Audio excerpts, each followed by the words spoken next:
হ্যাঁ। কুত্তা হারামি কেমন কেমন করে। আরে বাবা, এখনো তো কিছুই করলাম না। আপনি আমাকে মারার ধান্দা করছেন তাই না? কেন, তোমার এমন মনে হচ্ছে কেন? আর তুমি না আমার পিচ্চি বউ, তোমাকে আমি কি মারতে পারি বলো? যদি তাই না হতো তাহলে এমন করে আমার সাথে এমন এমন করতেন নাকি? তোমার সাথে আবার কেমন কেমন করলাম? এই যে এমন এমন করে কি সব করেন, এগুলো আমার ভালো লাগে না। আপনি তারপরও আমার কাছে আসেন আর এগুলো করতে শুরু করেন। আরে বাবা, এগুলো কাকে বলছো? এটা তো স্বামীর ভালোবাসা। তুমি এগুলো বুঝতে পারো না নাকি? যেখানে সব মেয়েরা চায় স্বামীর ভালোবাসা পেতে, সেখানে তুমি আমার আদর পেতে চাও না কেন বলো? নাকি তুমি অন্য কাউকে ভালোবাসো? তোমার অন্য কারোর সাথে রিলেশন আছে? ভালো লাগে না মানে খুশিতে আমার পটল তুলতে ইচ্ছা করে। আপনি যখন এগুলো করেন আমার সুরসুরি লাগে, তাও আপনি বুঝতে পারেন না। আপনি বোঝেন না আমার কেমন কেমন লাগে। তোমার কেমন কেমন লাগে গো? দেখি কেমন কেমন লাগে, একটু কাছে আসো দেখি। তুষির কথাগুলো বলে শেষ করতে পারল না, তার আগেই ঈশান ওর অনেকটা কাছে চলে গেল। তারপর ওর কাছে গিয়ে ওকে আলতো করে কোমর জড়িয়ে ধরে নিজের সাথে মিশিয়ে নিল। তারপর মুখে আলতো করে ফু দিতেই তুষির চোখ জোড়া বন্ধ করে নিল।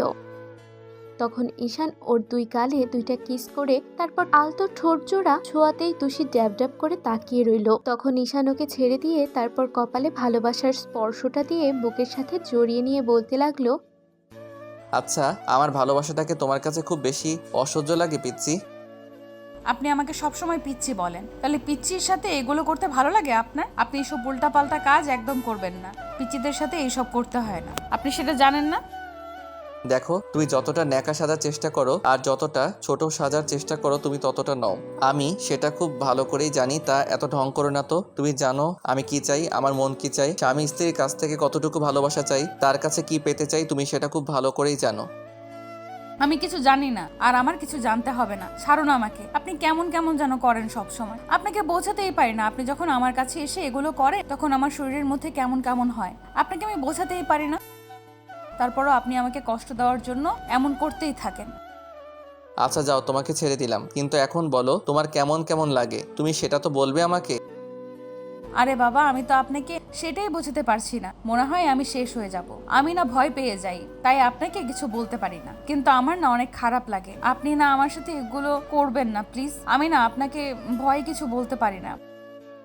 আরে বাবা, তোমাকে আমি বোঝাতে পারছি না, এটা তো স্বামীর ভালোবাসা। তুমি আমাকে ইচ্ছে করে আমাকে কাছে আসতে দাও না, তারপর একদিন জ্বরের ঘরে আমাকে কাছে টেনে নিয়েছিলে, আর তারপর আমাদের মাঝে ফিজিক্যালি রিলেশনটা হয়। আর আমি তোমাকে ভালোবাসায় আগলে নিয়েছিলাম, কিন্তু তুমি সেটা সকালে উঠেই কান্নাকাটি করতে শুরু করেছিলে। বলেছিলে তোমার নাকি কেমন কেমন লেগেছে আমাকে জড়িয়ে ধরে শুতে। আমি ভেবেছিলাম তোমাকে আবার ভালোবেসে আগলে নিলে তুমি হয়তো আমার ভালোবাসাটা বুঝতে পারবে, কিন্তু তুমি যে এতটা ন্যাকামি করো, এতটা বাচ্চা সাজার চেষ্টা করো, সেটা আমি জানতাম না। তোমাকে আমি বোঝাতে পারি না তোমাকে কতটা ভালোবাসি। ভালোবাসা না ছাই, যদি ভালোবাসতেন তাহলে এমন এমন করতেন না। আপনাকে আমি বোঝাতেই পারি না এগুলো করলে আমার কেমন লাগে, পাগল মনে হয় নিজেকে, তারপরও আপনি এগুলো করেন।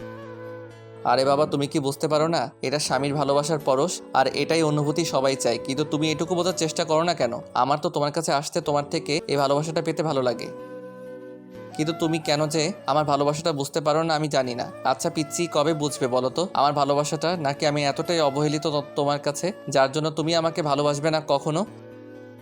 না মানে আসলে আমি তুমি শুধু একবার বলো তুমি আমাকে ভালোবাসো না অন্য কাউকে ভালোবাসো, আমাকে নিয়ে ভাবতে পারবে না, তুমি আমার সাথে থাকতে পারবে না। শুধু একটাবার বলে দাও, আমি ভুলে আর তোমাকে স্পর্শ করব না। কারণ আমি জানি জোর করে ভালোবাসাটা হয় না। আমি ভেবেছিলাম আমাদের একটা বেবি আসবে, কিন্তু তুমি যে এতটা দুষ্টু আমি সেটা জানতাম না। আপনি কি সব বলছেন? আমি দুষ্টু মানে আমি আবার কি করলাম?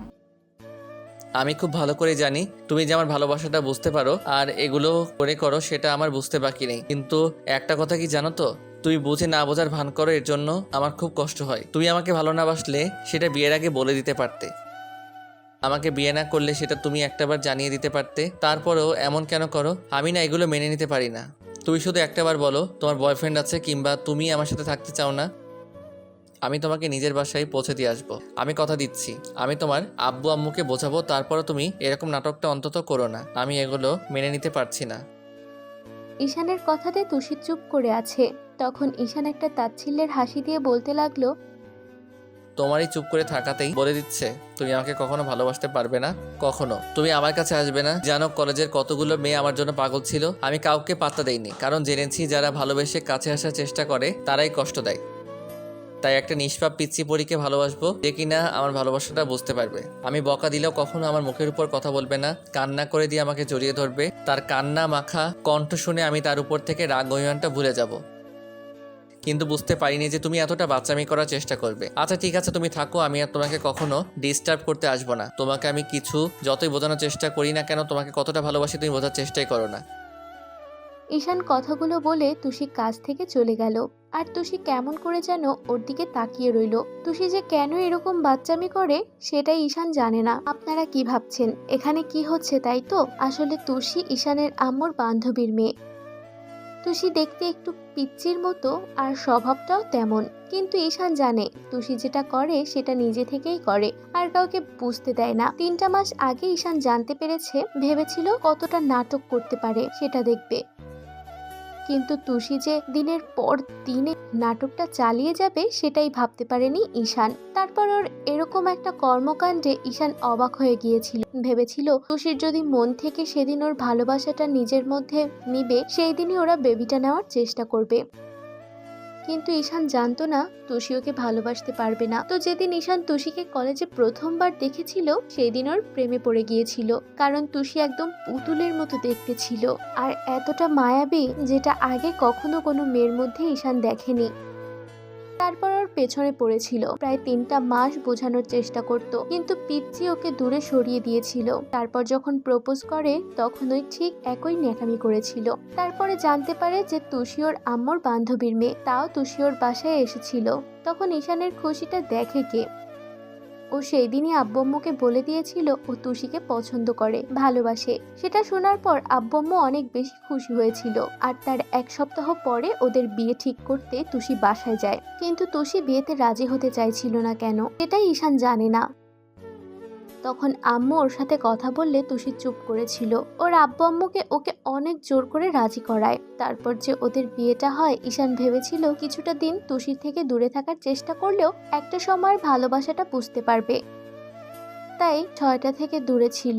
তারপর একদিন জ্বরের ঘরে ঈশান তুষিকে কাছে টেনে নিয়েছিল। তারপর ওদের মাঝে ফিজিক্যাল রিলেশনটা হয়, কিন্তু ঈশান জানতো না যে তুষি এত দুষ্টু একটা মেয়ে, যার জন্য সবটা জানার পরেও এরকম নাটক করবে। আর যবে থেকে ঈশান জানতে পেরেছে যে তুষি সবটা জানে, তবে থেকে ওর কষ্টটা বেড়ে গেছে। ঈশান বাসায় আসলো না দেখে তুষির প্রচন্ড পরিমাণে কষ্ট হচ্ছিল। ও বুঝতে পারছিল ওই মানুষটাকে কতটা কষ্ট দিয়ে ফেলেছে, যে কিনা ওকে এত বেশি ভালোবাসে। তাই তুষি ভয়ে ঈশানের নম্বরে কল দিতে লাগলো, তাই ঈশান রিসিভ করছিল না। কয়েকবার বাজতেই ঈশান ফোনটা রিসিভ করে বলতে লাগলো, বলো তুমি কি ডিসিশন নিলে? চলে যাবে আমার কাছ থেকে? তো যেতে পারো, আমি তোমাকে আটকাবো না। তুমি বলো, আমি তোমাকে কালকে বাসায় রেখে আসবো। আপনি এমন করে কথা বলতেছেন কেন? আপনি আমার উপর রাগ করে আছেন তাই না? দেখেন, আমি আর কখনো এরকম দুষ্টুমি করব না। আপনি যা বলবেন আমি সেটাই শুনবো। এই কথাগুলো আমি তোমার মুখ থেকে অনেকবার শুনেছি, আর আমি কোনো কলেজের টিচার কিংবা তোমার টিচার নই যে তোমায় দুষ্টামি করলে আমি সেটা শুনবো কিংবা তোমাকে মাফ করে দিব। আমি তোমার স্বামী ছিলাম আর এখনো আছি। তুমি আমাকে ভালোবাসতে পারবে না সেটা বলতেছো না, কিন্তু এরকম দুষ্টুমি করবে না সেটা বলতে চাও। আমি জানি তুমি সবটা মুখ বুজে সহ্য করে নিবে, কিন্তু কখনো ভালোবাসতে পারবে না। ঈশানের কথাতে তুষি চুপ করে রইল। তখন ঈশান ফোনটা কেটে দিয়ে আড্ডায় মনোযোগ দেওয়ার চেষ্টা করলো। রাতে ঈশান ড্রিঙ্কস করে বাসায় ফিরলো। রাত 12টার দিকে বাসায় ফিরতে আব্বু আম্মু ওকে অনেক বকাঝকা করলো। আর তুষি বুঝতে পারলো ঈশান ওর জন্য এমনটা করছে। তুষি ঈশানকে রুমে নিয়ে যাওয়ার চেষ্টা করলে তখন ঈশান একাই হেঁটে রুমে চলে গেল। তারপর বিছানায় শুতে গেলে মনে পড়লো যে তুষি ওর সাথে থাকতে চায় না, তাই ঈশান সোফায় গিয়ে শুয়ে পড়লো। তারপর তুষি ওর পা থেকে জুতোগুলো খুলে দিতে গেলে তখন ঈশান বলতে লাগলো, প্লিজ আমাকে ছুবে না, তোমার কোনো অধিকার নেই আমাকে ছোবার। তুমি চাও না আমার সাথে থাকতে, ভালোবাসো না আমাকে। আমি কি এতটাই খারাপ যে আমাকে একটু ভালোবাসা যায় না? না ভালোবাসলে কারো ভালোবাসা চাই না আমার, আমি একাই থাকতে পারবো। চলে যাও তুমি আমার লাইফ থেকে। তুষি কিছুক্ষণ ঈশানের মুখের দিকে তাকিয়ে রইল। ওর বিছানায় শুতে কষ্ট হচ্ছে সেটা বুঝতে পেরে বলতে লাগলো, আপনার শুধু শুধু কষ্ট হচ্ছে, প্লিজ আপনি আমার সাথে বিছানায় শোন, না হলে আপনি পড়ে যাবেন তো। এতদিন কষ্টে আছি সেটা দেখতেছো না? সামান্য এখান থেকে পড়ে গেলে আমার তেমন কোনো কষ্ট হবে না। তুমি চলে যাও, আমি চাই না তোমাকে ভালোবাসতে, তোমার কাছে থাকতে। আমি আর তোমাকে ভালোবাসবো না, অনেক কষ্ট পেয়েছি। তুমি সবটা জানার পরও আমাকে ভালোবাসো না, অনেক বেশি কষ্ট দিয়েছো আমাকে। আমার বেবিটা পর্যন্ত বারবার নষ্ট করে দিয়েছো, শুধু আমাকে ভালোবাসো না বলে। আমি সেটা খুব ভালো করেই জানি। তো ঈশান কথাগুলো বলেই উল্টো দিকে ফিরে শুয়ে রইল। কিন্তু তুষি বুঝতে পেরেছিল ঈশান ওর উপর রাগ করে এরকম একটা কাজ করেছে। সারা রাত্রি ঘুমাতে পারলো না, ভাবলো কি করবে, আর এই মানুষটাকে কেন ভালোবাসতে পারছে না।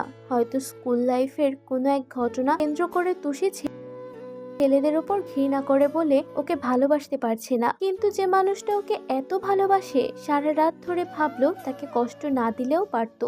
তো পরদিন সকালে 11টার দিকেও খেয়াল করে তুষি ওর দিকে মুখ করে বসে আছে। তো ঈশান উঠে ফ্রেশ হয়ে তারপর বাইরে যেতে গেলে তুষি হুটহাট করে ঈশানকে খুব শক্ত করে জড়িয়ে ধরলো। আর তুষির এরকম কর্মকাণ্ডে ঈশান অবাক হয়ে বলতে লাগলো, কি হলো, এরকম পাগলামি করতেছো কেন? আমি ভুল করেছি আপনাকে এভাবে কষ্ট দিয়ে। প্লিজ আপনি আমাকে ছেড়ে যাবেন না, আর আমি আর কখনো এরকম অন্যায় করব না। দেখেন, আমি আপনার ভালোবাসাটা এতদিন বুঝতে পারিনি। একটা ছেলেকে ভালোবাসতাম, ও আমাকে ধোকা দিয়েছিল, তাই ভেবেছিলাম সব ছেলেরাই এক, তাই আপনাকে বিশ্বাস করতে পারছিলাম না। তার উপর আপনি যখন জোর করে আমাকে ভালোবাসায় ভরিয়ে দিয়েছিলেন, আমি আপনার উপর থেকে বিশ্বাসটা হারিয়ে ফেলি। আমি ভেবেছিলাম আপনাকে ভালোবেসে নিজের করে নেব, তার আগে এমন কিছু হলো। কিন্তু আমি এখন বুঝতে পারছি আপনি আমার জন্য কতটা কষ্ট পাচ্ছেন। প্লিজ আমাকে মাফ করে দেন, আর একটু ভালোবাসেন আমাকে। ভালো, তোমাকে অনেক আগে থেকেই বাসি, কিন্তু তুমি আমাকে ভালোবাসো না। এখন থেকে অনেক বেশি ভালোবাসবো, অনেক বেশি আদর করব আপনাকে। দেখেন, আপনি যতটা না ভালোবাসবেন তার থেকে দ্বিগুণ ভালোবাসাটা আপনি আমার থেকে পাবেন। প্লিজ আমাকে দূরে সরিয়ে দিবেন না। ঠিক তো, আর কখনো কষ্ট দিবে না তো? তাহলে কিন্তু কালকের মতো আবার মদ খেয়ে আসবো আর উল্টাপাল্টা কাজ করব। না না, আর কখনো এরকম হবে না। আপনাকে আর কখনো এরকম কষ্ট দেব না। প্লিজ আপনি এমনটা করবেন না। আপনি জানেন না এগুলো আমি নিতে পারি না। তাহলে কি এখন একটু রোম্যান্স করতে পারি? তোমাকে না অনেক দিন কাছে পাই না, আমার না আদর করতে ইচ্ছে করতেছে। তোমাকে কালকে রাতেও না ওই নেশার ঘরে ইচ্ছে করছিল, কিন্তু রাগের মাথায় তারপরও কাছে টেনে নেয়নি। তাতে তুমি হয়তো আমাকে আবার ভুল বুঝতে। আমি কিন্তু আপনাকে বারণ করিনি, আপনি চাইলে আমাকে আদর করতেই পারেন, কারণ আপনি আমার স্বামী। তুষি হ্যাঁ সূচক সম্মতি পেয়ে ঈশান ওকে জোর করে ওকে ছাড়িয়ে নিয়ে কোলে তুলে নিল। আর আপনাদেরও বলি, আপনারা যতবারই এই পর্যন্ত আসেন তাকিয়ে থাকেন, যান ভাগেন। আমাদের দেয়া গল্পটি যদি আপনাদের ভালো লেগে থাকে তাহলে একটি লাইক করুন। আরও নতুন নতুন গল্প পেতে চ্যানেলটি সাবস্ক্রাইব করে বন্ধু হয়ে আমাদের পাশে থাকুন। ধন্যবাদ সবাইকে।